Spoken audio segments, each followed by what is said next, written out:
এখানে বসে কিয়ামতটা সচক্ষে লাইভ দেখতেছেন।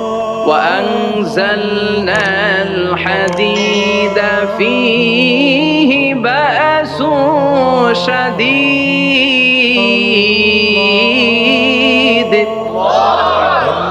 আমি পৃথিবীর মধ্যে লোহা নাজিল করেছি, লোহার ভেতরে আছে ভয়ঙ্কর ধরনের শক্তি। মানাফিউ লিন-নাস, মানুষের জন্য উপকার আছে না নাই? সব কাজে লোহা লাগে। মোবাইল বানাবেন, লোহা লাগবে। গাড়ি, লোহা লাগবে। বাড়ি, লোহা লাগে। এই যে মাইক দিয়ে ওয়াজ করতেছি, লোহা আছে না? লোহা ছাড়া কিছুই হয় না। এই পাহাড়ের এত শক্তি যে পৃথিবীর এই থারথার করে কাঁপুনিকে বন্ধ করে দিয়েছে। হালমিন খালকিকা আসাদ্দা মিনাল জিবাল। ইয়া রব, আপনার সৃষ্টিকুলের মধ্যে পাহাড়ের চেয়ে শক্তিশালী কি কিছু আছে? আল্লাহ বললেন নাম আছে। কি সেটা? আল্লাহ বললেন সেটা হচ্ছে আল হাদিদ, মানে লোহা। লোহা চিনেন? এই হাদিদ নামে, আল হাদিদ নামে আল্লাহর কোরআনে একটা সূরা আছে না নাই? সূরাতুল হাদিদ, লোহার সূরা। ওয়া আনজালনাল হাদিদ ফীহি বাসুন শাদীদ ওয়া মানাফিউ লিন-নাস। আল্লাহ বললেন আমি লোহাকে নাজিল করেছি। লোহা পৃথিবীর কোনো উপাদান নয়। হ্যাঁ, তো শেষই আছে, বলো। এইটা কোনো তৈরি করতে 1 কোটি ডিগ্রি সেলসিয়াসেরও বেশি তাপমাত্রা লাগে। এই লোহাকে আল্লাহ বললেন আমি পাহাড়ের চেয়ে বেশি শক্তিশালী করে বানিয়েছি লোহাকে। সুবহানাল্লাহ পড়েন। ফেরেশতারা বললেন হাল মিন খালকিকা আসাদ্দা মিনাল হাদিদ। আল্লাহ, আপনার এই সৃষ্টিকুলের মধ্যে লোহার চাইতেও শক্তিশালী কি কিছু আছে? আল্লাহ বললেন নাম আছে। ফেরেশতারা বললেন মা হিয়া। আল্লাহ বললেন সেটা হচ্ছে আন-নার, আগুন।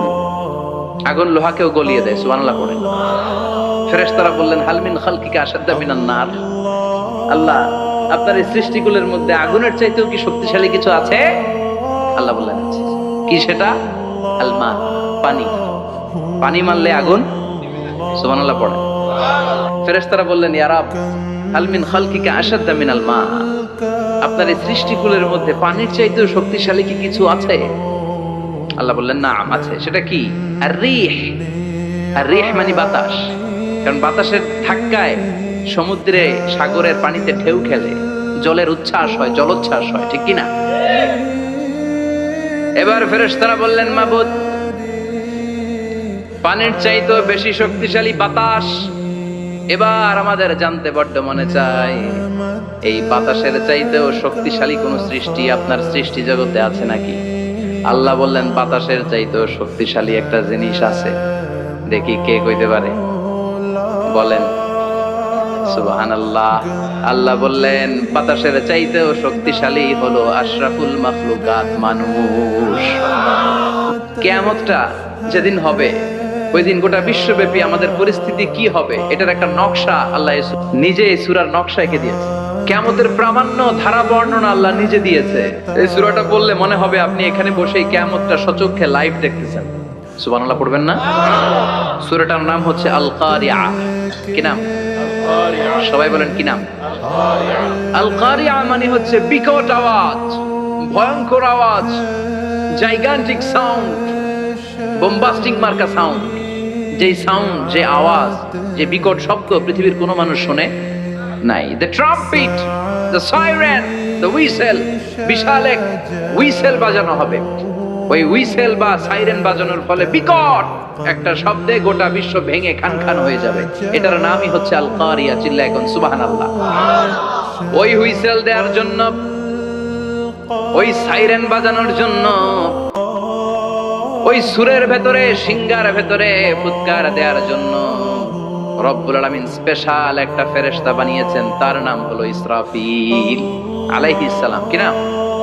ইসরাফিল আলাইহিস সালাম। সাইরেনের ভেতরে 3টা ফুৎকার দেওয়ার জন্য তৈরি করেছেন। তার ডিউটি হচ্ছে তার গোটা জীবন জুড়ে সে হুইসেলের ভেতরে 3টা ফু দিবে। এটার বাংলায় বলে সিঙ্গা। বাংলায় কি বলে? সিঙ্গায় ফু দিবে কয়টা? চিল্লায় বলেন। এই ফেরেশতার পা দুটো হচ্ছে জমিনে, এই ফেরেশতার মাথা হচ্ছে আকাশেরও অনেক উপরে।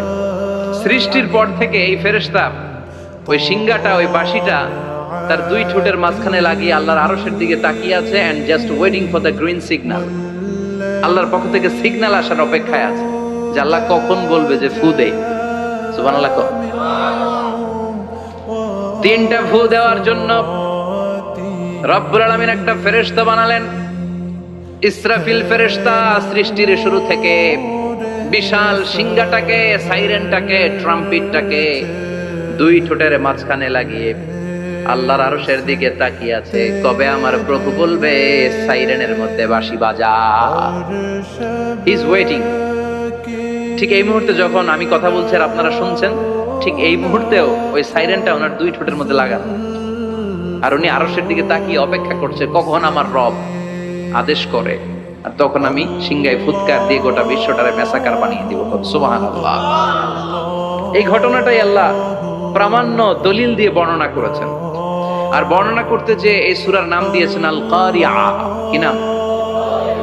মানে বিকট আওয়াজ, ভয়ঙ্কর আওয়াজ, বজ্রনিনাদ, মহাপ্রলয়ের সেদিন এমন আওয়াজ হবে যে আওয়াজ পৃথিবীতে কেউ কোনোদিন আমরা শুনি নাই।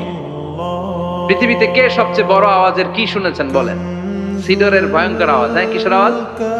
বজ্রপাত। বজ্রপাত, থান্ডার, ঠেডার আওয়াজটা আসলেই ভয়ঙ্কর। আমি বছরের বেশিরভাগ সময় জুড়ে থাকি মালয়েশিয়াতে। মালয়েশিয়ার পাশের দেশ সিঙ্গাপুর। পৃথিবীতে যেই কয়েকটা দেশে সবচেয়ে বেশি বজ্রপাত রেকর্ড করা হয় এর মধ্যে একটা হচ্ছে সিঙ্গাপুর, আর একটা হচ্ছে ভুটান। এই দেশগুলোতে সবচেয়ে বেশি বজ্রপাত পড়ে। ভয়ঙ্করতম বজ্রপাতের আওয়াজ। আসলে এই বজ্রপাতের আওয়াজ খুব বিকট আওয়াজ। আপনি ঠিকই বলেছেন। ইসরাফিল যখন ওই সিংহার ভেতরে ফুৎকার দিবে, ওই ফুৎকারের যে আওয়াজটা হবে, এই আওয়াজটা কি এই আওয়াজগুলোর মতো? কথা বলেন। এর চেয়ে অনেক ভয়ঙ্করতম আওয়াজ, যে আওয়াজ শুনলে আপনার হৃদয় শিউরে উঠবে, কেঁপে উঠবে। এই আওয়াজটার নাম হচ্ছে আরবিতে আল কারিআ। কি নাম? চিল্লায় বলেন কি নাম? এজন্য আল্লাহ বললেন আল কারিআতু মাল কারিআতু ওয়া মা আদরাকা মাল কারিআ। সেদিনের আওয়াজটা হলো ভয়ঙ্কর আওয়াজ। ওই আওয়াজটার নাম আমি আল্লাহ দিয়ে